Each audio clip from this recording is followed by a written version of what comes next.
I was so driven and so competitive, and I wanted to be good, and I wanted to win. But what I realized is in the process, I was a terrible teammate. Well, Tim, welcome aboard, man. Thank you so much. Thanks for having me. This is my first time here and first time really getting to sit down and hang. We've crossed paths a lot of different times and just have so much respect for you and everything same. you stand I've looked up to you for years and years in your leadership, and so to have you share your leadership wisdom with our community means the world. Oh, thank you. It's an honor to be here. I want to dive in and ask you some questions, maybe some you haven't been asked before. I love it. Come on. I want to start with, you've got tremendous influence and you're a world-class leader. Was there a time when you were growing up and like maybe the first time you recognized that you could actually influence people in a direction? When's the first time that you recognized maybe, or maybe even in hindsight, that you had the ability to lead? Yeah, I would actually say it's going to sound kind of silly. I think it was my first ever T-ball game. There you go. And we just moved back from the Philippines, and I didn't get to go to any of the practices, but I show up for the first game, and I have number 35, just like my favorite player, Frank Thomas, and I show up to this game, and I think this thing's the freaking World Series. You know, we're so competitive. My whole family's so competitive. So I show up to this first game. Before we take the field, our Coach Langley, he comes up to all of the team, and he huddles us together, and he says, okay, guys, now it doesn't matter whether you win or lose. It's only about having fun. And this is literally like my first few days in America, and I was like, is this what America is about? Because this sucks, you know, like this is awful. And I yanked on his shirt and I said, no, Coach, you're wrong. It's only about winning. That's when you have fun. And so he tells all the rest of the kids to go to their position, and he says, you wait right here. And I'm like, oh no, I'm in trouble in my first game, you know? And he walks over to the fans and the stands, but fans, there's 7 parents, you know? And he says, Mr. Tebow, you come down here. And I'm like trying to listen. What is he saying? And he's like, Mr. Tebow, I think we have a problem with your son. And my dad's like, Coach, what's the problem? And he says, he's overly competitive.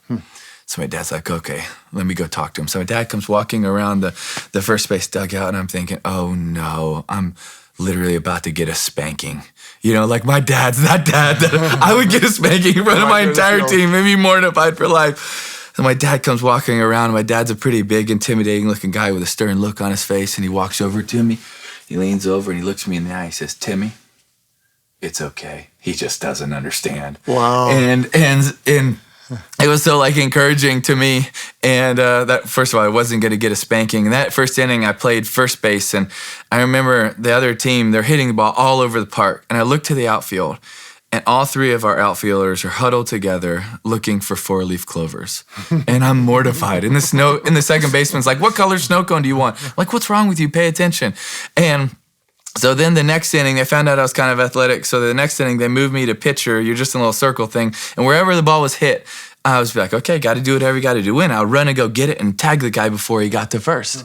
And so we run over the sidelines, and, you know, I'm all pumped and ready to go. And Coach Langley's like, Timmy, good job, but you have to throw the ball to first. I said, why? The kid can't catch. You know, and I was so driven and so competitive, and I wanted to be good. And I wanted to win, but what I realized is in the process, I was a terrible teammate. And that was the last thing we did on that Saturday afternoon, and the first thing we did the next day on Sunday was go to church. Wow. And I wanted to tell everybody for some reason how I did in the game. I had this many hits, this many home runs, and my parents instilled a rule for me and all my siblings, but really for me, that before we were allowed to play in any games, we would have to memorize a scripture verse on humility because they were so mortified with how I acted the first game. And I realized that game, not necessarily through my actions, but also my parents pointing it out to me, as you have the chance to influence your teammates. And you did. It just wasn't for the better. Interesting. And instead of building them up, instead of lifting them up, you put pressure on them in not a good way because they're not as naturally gifted as you, Timmy. You have 4 older siblings and you compete every day. This is the first time they've ever played. And it was so eye-opening to me. And my dad would sit me down over and over and over again when I was young, 4, 5, 6 years of age. And, he'd tell me my birth story, how I was a miracle baby in the womb, that, God spared me when they didn't think I would survive and the placenta wasn't attached. And he would say, God spared you for a reason, and he's given you gifts. And you know what? Brett Favre could go and share in any high school that he wanted to. Right. One day, I think you'll have that same chance. But will you? Will you use that opportunity and that platform for good or for yourself? Yep. And he would literally tell me that when I was 4, about to turn 5 that summer, and he would tell me that over and over again. And it really did have an impact on my life, because I realized that influence isn't just for the positive, and leadership isn't just positive. Right. And it is just as easy, if not easier, to lead in a negative way, to be a gossiper, to be a tattletale, to be a egomaniac, to be arrogant, to be all those things before it is to lead in a humble manner, before it is to lead in an upright way, before it is to lead guys to actually rally them together. And so I'd actually say that I learned early on from doing it wrong before I ever came close to possibly doing it right. So there's 3 things I love about that. The first thing is, number 1, you're recognizing at the age of 4 that you can make a difference. Maybe 5. I don't know if I would recognize it if my parents didn't point it out so clearly. Yeah, okay. But you look back now and recognize you had influence at before you're in first grade. Yes. And I try to tell people a lot of times. Sometimes people say, "Well, I don't listen to your leadership podcast. I'm not a leader." And I want to say, no. Remember, what is leadership? Leadership is influence. That's exactly right. And everyone has influence. That's right. So you should see yourself as that. First thing I love. Second thing is, this is kind of embarrassing, but I think this is the first time on our podcast that we have talked that directly about not only I always assume we lead toward the positive, but there are probably more leaders that lead toward a toxic culture or tear people down. We know that, but you recognize early on your first leadership lesson was, secondly, that you can use it for good or not good. That's right. And the third thing I love is that there was a seed planted in you from a very early age, recognizing that could grow into massive influence. I think that's one of the greatest gifts that we can give our children, is to recognize that no matter what age, that seed of leadership can become. I mean, you were thinking about influencing people like Brett Favre before you realized you could hit the ball past the shortstop. That's right. And I love that. As we're sitting here, you're also the most in shape person we've ever had on the. We have a trophy in the background. Comparison to you, so let's be honest. Hey, get the trophy ready for the best shape of the Craig Groeschel Leadership Podcast. And you're incredibly disciplined person. People sometimes will tell me, they say, "Hey, you're disciplined." I'm like, "Actually, I'm not. I have to choose discipline." What's your theory? Are you more naturally disciplined, or is it something you have to work out? I think I'm naturally driven. I had to learn to be more disciplined. And I actually would say I'm not necessarily a huge believer in being disciplined for the sake of being disciplined, or being a hard worker for the sake of hard work. And I think we make such a mistake in coaching our kids. Hey, be a hard worker. Hey, be disciplined. I think we miss the mark. No one gets inspired when you say be disciplined. When you say be a hard worker, they get inspired when you paint a picture of what it looks like if you do this, right? I paint a picture. It would be like having a running back that I would play with and say, "Hey, I believe that you have a chance to be one of the best running backs in the country. I believe there's a chance you carry the rock in the game-winning play in a national championship, and the confetti comes down on you if you go to work, if you dedicate yourself, if you pursue this." And so you paint a vision, and then you say, with hard work, with discipline, with determination, all of these things, now you get there. The end goal is not to be disciplined. Right. The end goal is not to be a hard worker.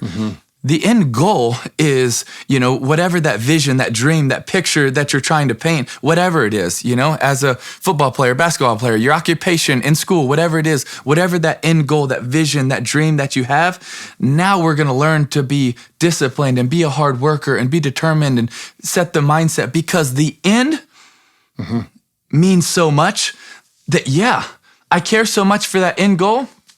I'll be disciplined. Yeah. I'll be a hard worker. So coach me through, let's say that I have an end goal that I want to accomplish. How do I determine the discipline that brings about that goal? What does the process look like? First of all, I think it's so important that you pick one that is worthy. You pick one that is worthy of working hard. If you have a small goal, if you have a small dream, and if you don't really think you can accomplish it, then dang, when I'm sore, it is really hard to wake up at 5. Why would I do it? Even if I get there, it's not really worth it. Even if I get there, it's not that great. But if the end goal means so much to you, if you really believe you can achieve it, if you really believe that this is something that is worth blood, sweat, and tears, and we throw those 3 together all the time. Man, I put in a lot of blood, sweat, and tears. Did you really? Yeah. Like, is the end goal really worth it, right? And I think one of the things about building a team is when all the team believes in that end goal. And this isn't just on a football team, on a baseball team, basketball team. This could be any form of a job. This could be in a university. When everybody believes the end goal is worth it, and you all say, we're all willing because we believe that it's worthy of all of us to go after, to give up sometimes even individual goals, sometimes individual wants, sometimes even individual hangouts. Well, I could go hang out by myself, but it's worth it to build the camaraderie of the team because you know what? I know the end goal. So for those of you that are listening right now, you're missing the body language, the emotion, what I'm seeing. When I look into this guy's eyes, like, dang, I want the end goal. I wish you could see. I would love to hear kind of your like holistic approach to like, what's the win for you? So for example, you have a good marriage and you have good influence. You have integrity. You're building a great team. You're a light. You're a witness. You're a physical specimen of what I would call a good stewardship of the temple of the Holy Spirit. There's got to be 2, 3, 4, 5, 6, 7, 8, 9 wins in your mind that you're shooting for.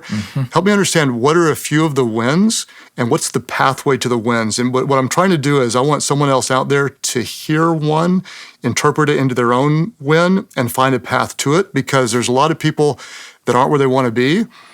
Help us get there. What do you think about? The number one win, or maybe what I encourage people to think about is not every one of us has a chance to be the best. It's just the truth. I hear people say it all the time, if you believe you can be the best, you can go do it. No, it's not true. Listen, I know a lot of people that could never beat LeBron James one-on-one in basketball. Right. But every single one of us has a chance to be our best. And I think that's a worthy end goal. With my life, with my opportunities, with what God has given me, I only have one chance. I only have one life. I only have one body. I only have one opportunity.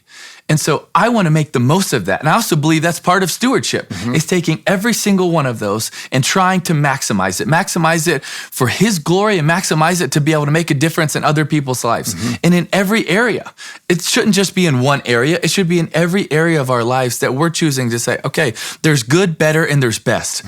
And as a foundation team, we make decisions like that every day.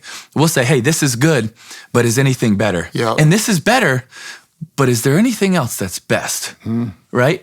And I don't want to be someone that just looks at, oh, that's good, because it's easy. There are a lot of things that are good. But then I would challenge you, if you're thinking or you're watching this right now, you're thinking about that thing right now in their head. Is there anything else you could say that's better for me to do? And then maybe you'll have the realization of one day, hey, that is best for your life. And that's hard to get to that place. But in decision making, that's how I try to make the decisions of the choices I want to go after, the worthy end game, and then trying to maximize that in every area of our life. Because ultimately, I think when we just live in a state of comparison with other people, oh, he's so much better than I am, right? Well, we get so discouraged from that. But when we live in the mindset of, with what I have been given, with what I have a chance every day to wake up and be my best. I don't have to necessarily compare myself to everybody else and say, but they have this, they have that. Yes, what did God give you? Right. How has He equipped you? Why has He put you here? And when you understand that, I don't have to live in a form of comparison. But you know what we do? Unfortunately, 12% of our daily thoughts are spent in some form of comparison. That's crazy. That's crazy. That's staggering. And it's also stifling to our pursuit in trying to be our best. I can't be my best when I'm worried about, well, I don't have what he has. I don't look like she does. Well, I wish I had this figure. I wish I had this. What did God give you? Make the most of it. Good. Take every single one of those areas and let's maximize it. That doesn't mean we're going to be perfect. We're going to fail. We're going to fall short in every one of those areas. But when that's our mindset and our heart posture, I think we have so much more of a chance to be successful. I'm going to give you a long lead-in question. I'm going somewhere. Physically, what you've accomplished in sports, and then just like taking care of yourself is hats off, impressive. I'm going to guess what goes into that, and it's going to be a long list, and I may guess close, and you can tell me close or not. And then what I want to do is I want to talk about developing your leadership gifts, Okay. and then I want you to tell me what are some of the disciplines that go into it. Okay. For your body, I'm going to guess that most people think workout, that's lower on the list. Absolutely. There's going to be sleep, matters a lot. I'm going to guess water intake, probably matters a lot. I'm going to guess your diet is freaky strict. Very. People would not understand. Yes. I'm going to guess there's probably some supplements that you would take. Absolutely. Some nutrients that you're going to add. I'm going to guess that you probably would do something like I would do, like a sauna as a regular part. I would guess with you, you might be into cold plunges. Cold plunges. Yeah, love them. I'm going to guess that there might be seasons when you work out in one way and seasons when you change up your workout. Absolutely. I'm going to guess that you have some rest days. I'm going to guess that you have some days where you're sloppy in the gym and other days when you're ridiculously strategic and it would freak people out. I'm going to guess that you probably track things. I'm going to guess you probably go to the doctor regularly, get your blood checked, get hormones checked, and there's probably 7 or 8 things I haven't thought of. Yes. Correct? Yeah, but you're absolutely accurate on every single one of those. Yes, because I have studied and I know a little bit what goes into it. Let's take that same amount of detail and transfer it into disciplines that lead toward leadership. Mm-hmm. What are some of those things that, like most people would say, Tim, show me your workout? And you're going, that's one of 19 things that I do to accomplish this. How can I lead like you, Tim? Do I need to go to a public speaking class? That's one of 19 things that you need to do. Can you talk about some of the disciplines that help you grow your influence that people would not necessarily think about? Yeah, I think I've thought about this a lot in my life because leadership is a fascinating topic and it's a fascinating subject. And thinking through it and trying to practice it and trying to get better, the number one thing that I believe about leadership is it comes in all shapes and sizes, comes in all backgrounds, comes in all cultures. There is not one form of leadership, not one body type, not one speech pattern, not one. We look at history and there's leaders that have been big and small, leaders that have had stuttering problems, leaders that have been able to give fantastic speeches, all forms of it. But one of the common themes that I see in so many of these great leaders is they have found a way to earn people's respect. Mm-hmm. And I think it's something that too many times we miss now. We think it's better to be liked. Mm-hmm. We think, if I'm a leader, I need everyone to like me. Mm-hmm. And I would say I've been there many times because the way I'm wired is that I'm a people pleaser. Mm-hmm. And I want people to like me. But I had to learn, especially early on in college, that I can't live a life of longing for people to like me. Mm-hmm. And so I made a mindset switch and a heart posture switch to say, I'm going to choose to try to earn people's respect. Mm-hmm. And I was getting criticized more on a national stage. I remember going to my dad and I said, Dad, if they just got to know me, if they talked to me, they would like me. Mm-hmm. My dad said, you're right, Timmy, they would, because you're likable. Mm-hmm. But unfortunately, a lot of people don't want to like you. Mm-hmm. They won't even want to get to know you to like you. Right. And it was really eye-opening to me. And then I was reading a book by Winston Churchill at a time in his life when the majority of the world disliked him. The Allies thought he was losing the war for the Allies, and everyone on the opposite side, he was their enemy. So they hated him too. And Winston Churchill writes, if you have enemies, good. It means you stood for something at least once in your life. And I remember thinking, how the heck is it good to have enemies? Mm-hmm. That was such a foreign concept. Yep. How could it be good to have enemies? But what I realized is because of his principles, and because what he believed and what he wanted to stand for, it was worth it to stand for those things, even if he had enemies. Mm-hmm. Not that you wanted enemies, mm-hmm. but if you never stood for something, you're probably not going to have enemies. Yep. But when you stand for something, especially when it matters, you're going to have enemies. Mm-hmm. But it's still worth it to stand for it. Yep. And that was a decision I had to try to, and it's not a natural one, but it was a choice I would have to make over and over again. And I would choose to start by saying, okay, I want to make the decision to try to earn my teammates' respect. And because I naturally want them to like me. But that comes and goes with a social media post that someone doesn't like. That comes and goes with saying one thing that someone disagrees with. But when you earn respect, which is a lot harder to earn, it's also going to last a lot longer than a like is. And I remember even to the point when I first got to Florida, my first week, trying to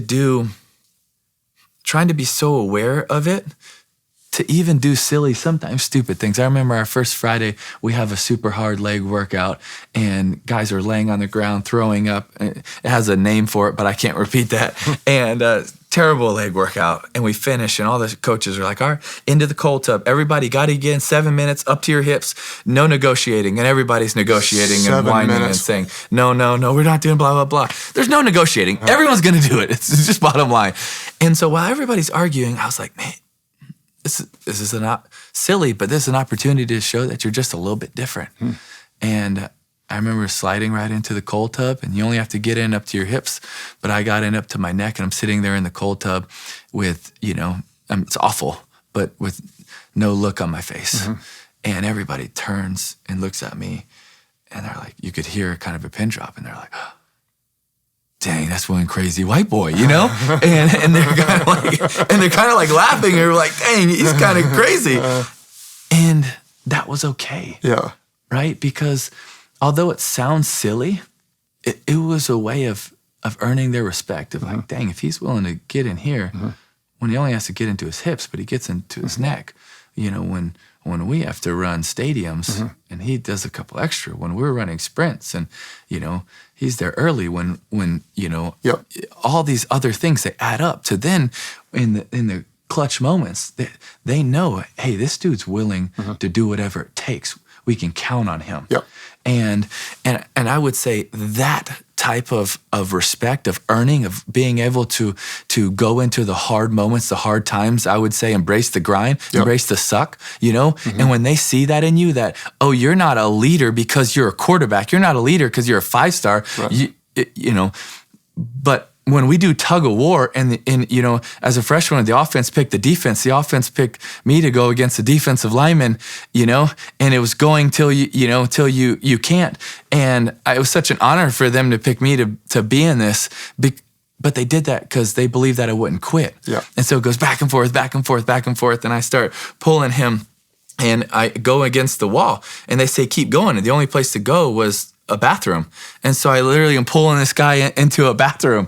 And, it sounds silly, but that was one of those moments, though, where I honestly think that the respect for some of the guys, especially the older guys, was like, this isn't just a quarterback. Right. This is a competitor. This is a competitor. Yep. This is our teammate. This is a guy we want. He's going to go to battle with us. Want you on my side. Yeah. Yep. And I would say that for me is a start of long-term leadership that lasts. Because I think there's a lot of forms of leadership, but I would rather talk about leadership that lasts rather than, because honestly, you want a good short-term leadership, some form of trick or manipulation, which we see all the time. Right. But leadership that lasts, there has to be some sort of respect that is earned, that is chipped away in other people, especially when they're cynics or like, hey, I don't really know about this. Well, you know what? You can chip away every day of earning that respect. I think it starts with that. So imagine, like, let's say we're out to lunch, and we've got a young high school principal who wants the teachers to like her and the students to like her. Let's say we've got a new person on the sales team and wants to be liked. And then let's say we've got a pastor that's dealing with a difficult employee right now and needs to have a hard conversation and wants to be liked. Yeah. What advice would you give to those people to help them get over their need to be liked? What is something they could do besides sit in neck deep in a bucket of ice that would build respect in a leadership environment? I think one of the first things is go out of your way to serve them in a way that they don't think you would ever possibly do. And it looks different in every situation. But if it's that teacher, then you go and you say, hey, what do you need? How can I help you? Do you have any students I can help with? Is there a difficult situation? For me on teams, it could be like, we have an off weekend and, there's someone that they don't have a chance to see their family, you want to come home with us, hey, can I pick you up? Can I drive you? Can I take you here? In little situations like that. It would even be situations where maybe you would get in trouble for something and you wouldn't be the first one to go say something. You would be the last one. It would never leave your lips. Because the goal is not to earn the favor of a coach. It's to earn the respect of a teammate. And there's a big difference. And that's what would make me one of the last people to ever say something. Yep. You know what? You come talk to me, it's over. It's done. Yeah. You can trust me. So it's never going anywhere. Summary, your leadership's not about the focus being toward you. You're genuinely caring about your teammates. That's right. Finding a way to make their life better, to add value to their life, whatever that is. And I think it's different in every situation, every circumstance, but how can you add value? Because when someone feels, sees, and knows that you're adding value, and then you're also not wanting anything, you're going to chip away at earning that respect from them. My guess is that some of your favorite coaches you didn't always like, but you always respected. That's exactly right. And you want a leader like that that if they're bringing the best out of you, sometimes they're hard on you. Yes. And sometimes they're going to tell you truth you don't want to hear. That's exactly right. And that may mean like, I don't really like you this moment, but I do respect you and I can receive from you. And if the goal is always to be liked, then it's hard to follow someone you don't necessarily respect. Very, very hard, I think, to ever truly be your best. When you're always searching for that. I'll tell you, one of the best offensive coordinators I ever had was someone that when we would have a game and it would be great, we'd kill a team and you would go 16 for 21, 300 yards and a bunch of touchdowns, and then you'd hop in the film room. Almost never would it be, good job. It would be, so out of those 5 incompletions, 3 of them were your fault. And if we're playing Alabama, we're playing Oklahoma, we're playing Texas, that one might be a pick. And those 2, we probably don't win the national championship. And sometimes that's hard to take. And you're like, man, I just wish we could celebrate this one. But at the same time, I loved it because it was like, okay, he's still painting the vision of what the goal is. The goal is not to just beat that team we just beat. That's part of the goal. But the goal is at the end of the year, to have confetti falling all over our team, right? And to do that, I have to work in the moment, but I still have to remember the end picture, and that has to inspire me, right? Okay, it was a good day, but it wouldn't be good enough when this adversity is going to hit in the future. And that is also something that I think, especially today, it's hard. Not everybody wants that feedback, and I do think we can do it in a positive way, and it needs to be done in a positive way, but at the same time, if we really want to be our best, then we're going to say, okay, I know I see that. And that's not just in sports. That's not just as a quarterback. That's in every area of our life. We're continuing to be driven to get better. It's one of my favorite words in Hebrew is musar, to be musar driven. Solomon uses it 30 times in Proverbs, and it's to instruction, correction, discipline, or teaching, And so many times we think that's a bad thing. It's a great thing, especially as a leader. We need to crave that from other leaders, from wise counsel. He who walks with wise will be wise, but the companion of fools will suffer harm. In a multitude of counselors, there's wisdom. We need to have that wise counsel that are pouring into us, that we're always looking, saying, what did I miss? What did I do wrong? How can I get better? How can I prove? We need to long after instruction, discipline, and correction. We never need to feel like I've got it, I've arrived. In martial arts, what you do, the white belt is a beginner belt. We always need to have the white belt mentality in the start. And I think so many times it's easy to say, oh no, I've arrived. But then we're still missing the part, and we're missing the example for so many other people. No, I need to be musar driven. I need to seek instruction, and I need to always have that white belt mentality. I want to talk to you about, I'm assuming that you played on teams where some people may not like your beliefs, but they still respected you. You earn their respect. And I think one of the reasons is because you're just a person of conviction, meaning if you stand for it, you're going to stand for it. You're not going to back down. I think we're living in a world right now where sometimes leaders aren't always standing by their convictions. Does it start with clarity of conviction? Does it start with an unshakable will? What is it that helps someone stand by consistent values when it's really easy to cave into pressure? Well, I think one thing that makes it hard is that every single one of us has fallen and we make mistakes. And so when you feel like I've made mistakes, then it's really hard to stand up when you know that you've made those mistakes. And so how can you show conviction when in the past I've made those mistakes? Yep, right. And that really Which we all do. Because we all do, Yep. you know? And that's where I really tried to not stand in a way of saying, hey, I'm on a platform. It was stand in a way of saying, this is what I'm striving for. And there's a difference, right?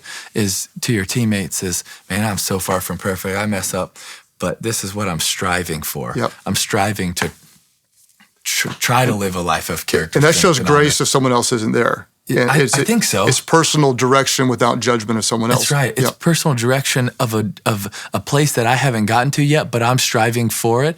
And, I'd love to have you on the journey where we can, inspire each other and push each other on this journey. So brilliant. For leaders, that's so important, is that we're on this journey. That's right. And any time that as a leader we act like we have it all together, we actually lose respect to people. Absolutely. And we don't. And we're all incredibly insecure. We always know that we don't know enough. Yes. And so I think that's a great transferable principle in leadership, is that this is the type of leader that we want to aspire to be. Yes. And that way we're not saying, I am the, if we set ourselves up to have already been it, at some point we're going to let someone down. Yeah.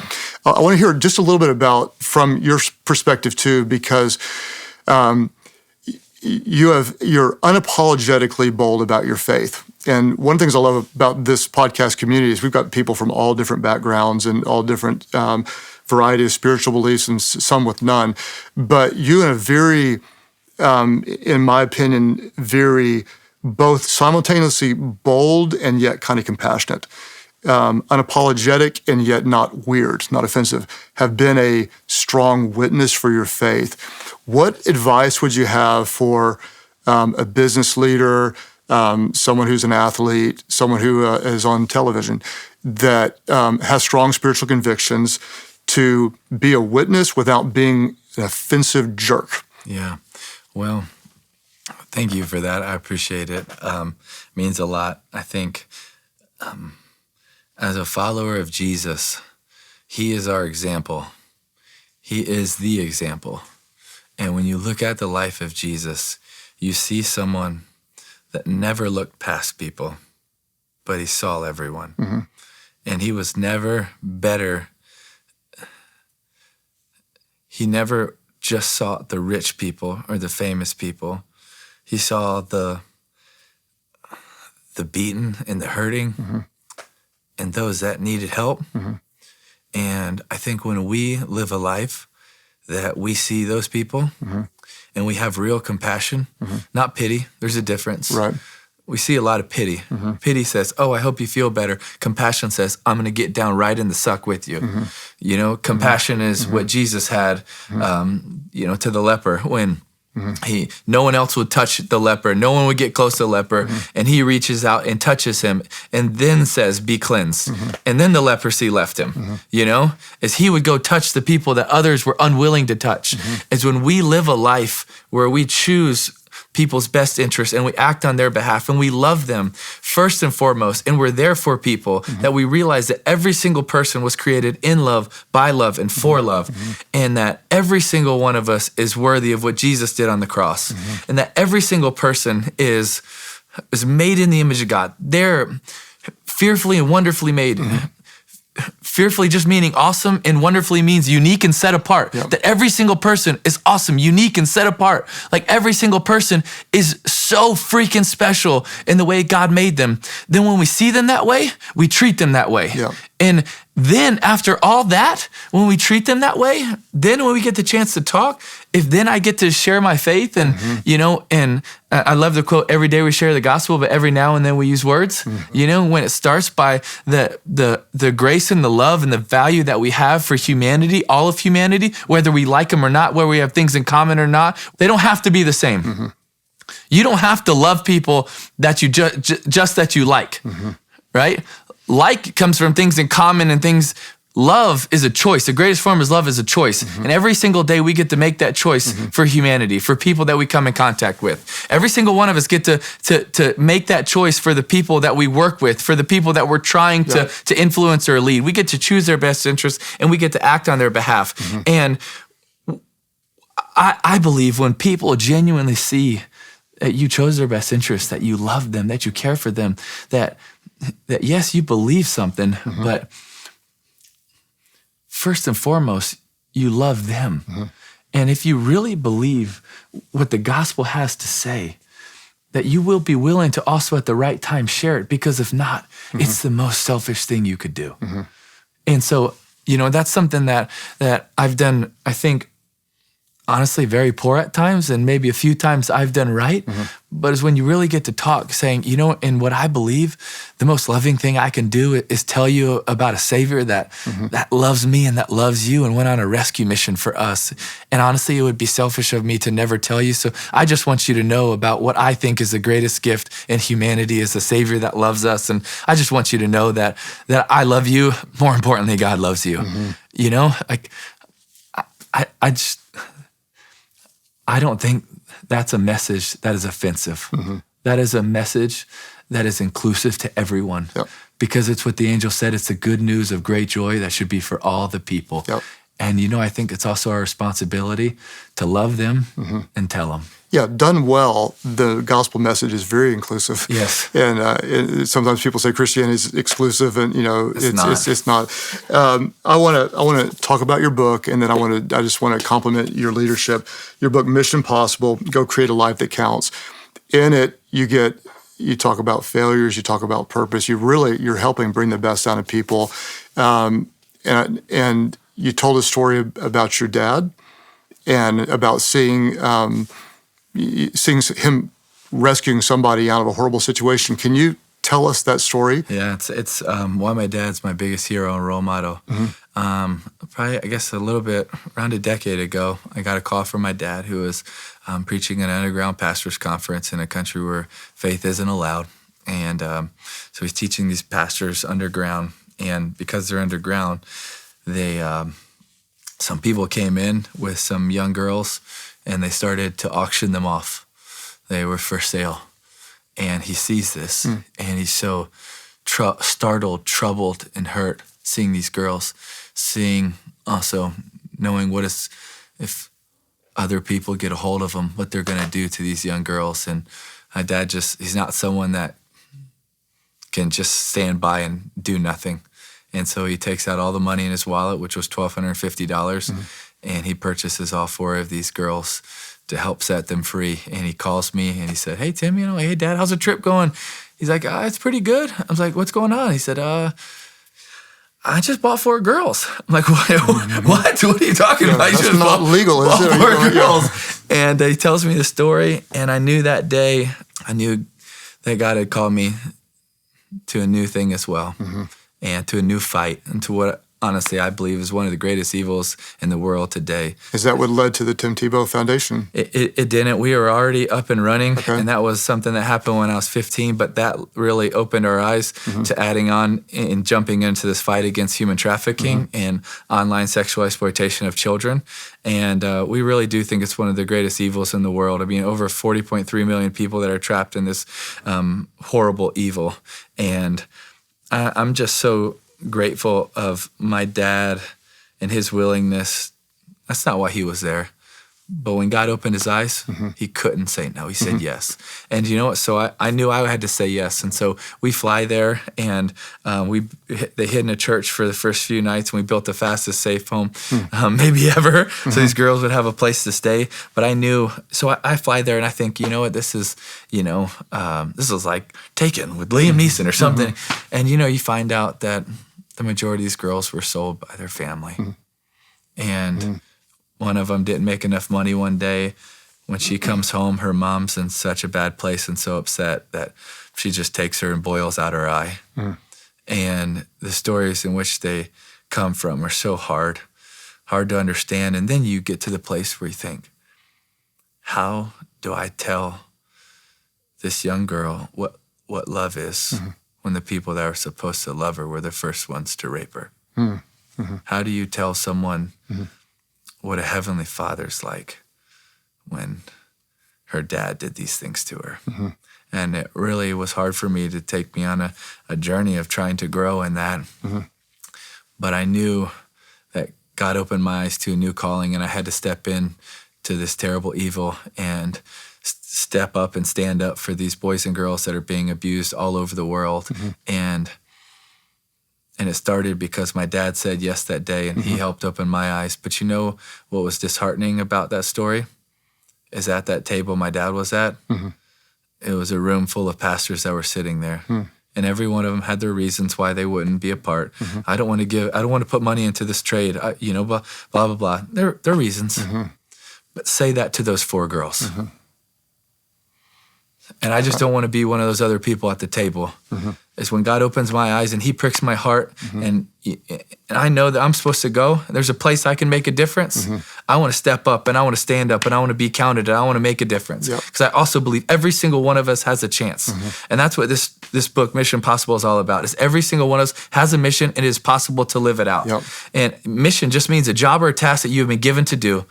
16th century Latin word that actually means to send. And I believe every single one of us has been sent here for a reason, not just by happenstance, not by accident, but on a mission. There is something that every single one of us can do. We can all make our lives count. Maybe that means you can impact 10 or 10 million.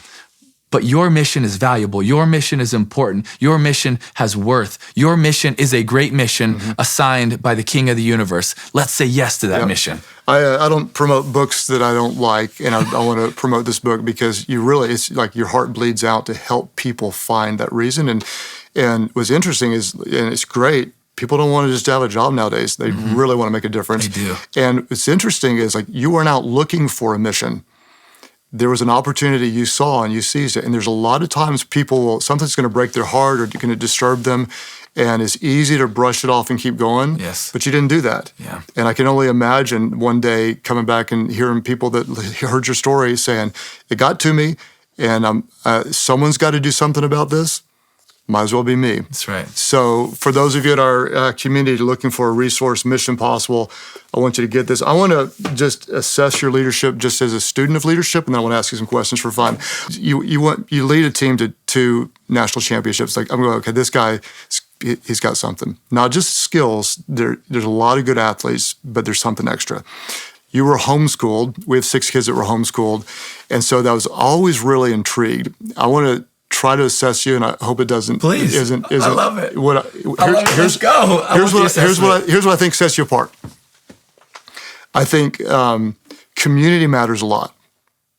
Good family. Not everybody has a good family, but you can find a good family, and we find good people around you. You've been around good people.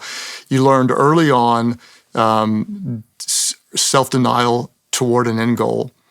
Small disciplines compounding over time lead to a great life. You were willing to be extreme, weird, different, odd, unusual, stand out.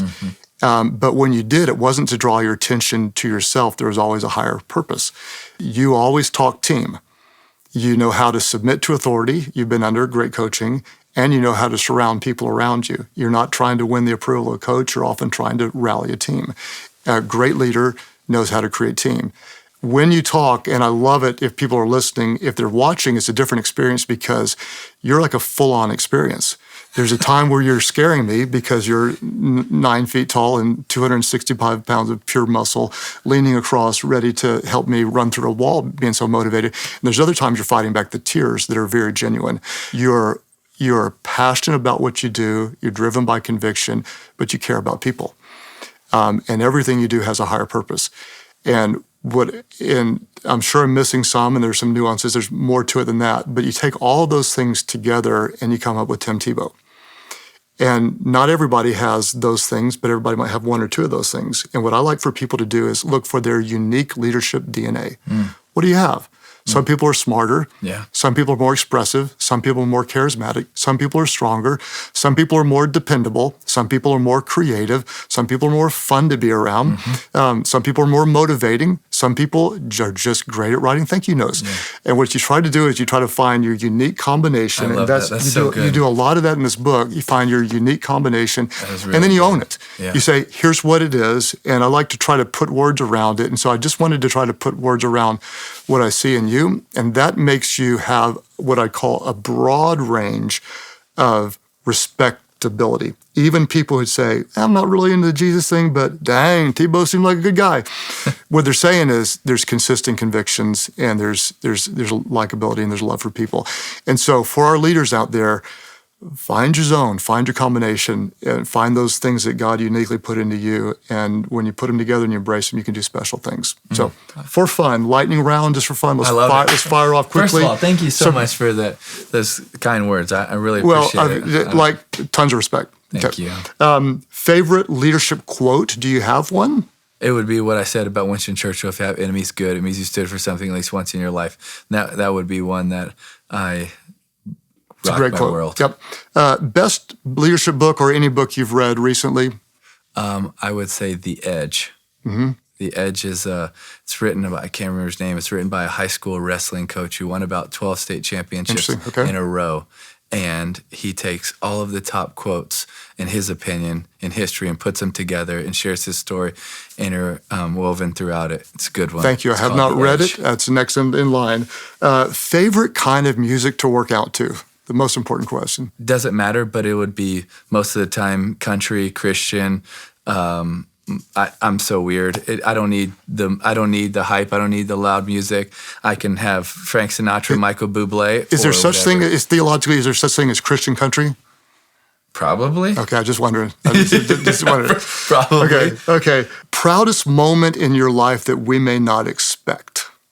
A couple weeks ago, my wife was in a remote country, and she was at one of our safe homes. And there's a photo taken by one of our team members walking with her and another girl who had been raped from the time she was 9 till she was 15. And my wife has her arm around this young girl who now knows the Lord, loves the Lord, and is doing so good. And I just thought, man, that's a pretty cool picture. I had some more fun and funny ones, but after that one, let's go. Let's get the funny ones. Come on. I'll kind of let it land in that. That's pretty special. You've been married for how long? Just over 2 years. Favorite thing about your wife? Her heart, her passion, her drive to pursue her purpose. That's just so great. And I would say more than anything is that she's not someone that I can live with. I think she's someone that I can't live without. Oh, man. And all the women out there go, oh, Timmy, give me a man like him, that's honestly Jesus. probably one of the best pieces of advice my dad told us. He was like, listen, don't find someone that you can live with. Make sure she's someone you can't live without. There you go. And I said, And then in the same line of being serious, the thing that you do that drives her, that makes her miserable. Leave cans. Cans. Zevia, LaCroix. I'm watching the games and I'll have like 15 LaCroix on the couch and she'll want to come pick them up and I'll be like, can we just wait till the end of the game and I'll pick up all the cans? And she's like, well, it's a commercial. I know, but it's going to be back, That's not horrible. It's not horrible. She also hates it that I bite my nails too. Yeah, that would be kind of gross, especially if it's your toenails. No, yeah, I'm not that flexible. Okay. And the biggest thing when it's all said and done, how do you want people to remember Tim Tebow? I think it's that I cared. I cared about Jesus, that I cared about them. Yep. That I cared about the opportunities and the chances, that I was someone that was so fallen and messed up, but just wanted to get up and help as many people as possible. Yep. And I think there's a big difference between inheritance and legacy. I think inheritance is what we leave. I think legacy is who we leave it in. And I would much rather leave a legacy in a lot of people that I had the chance to love and help and serve along the way, and not just stuff.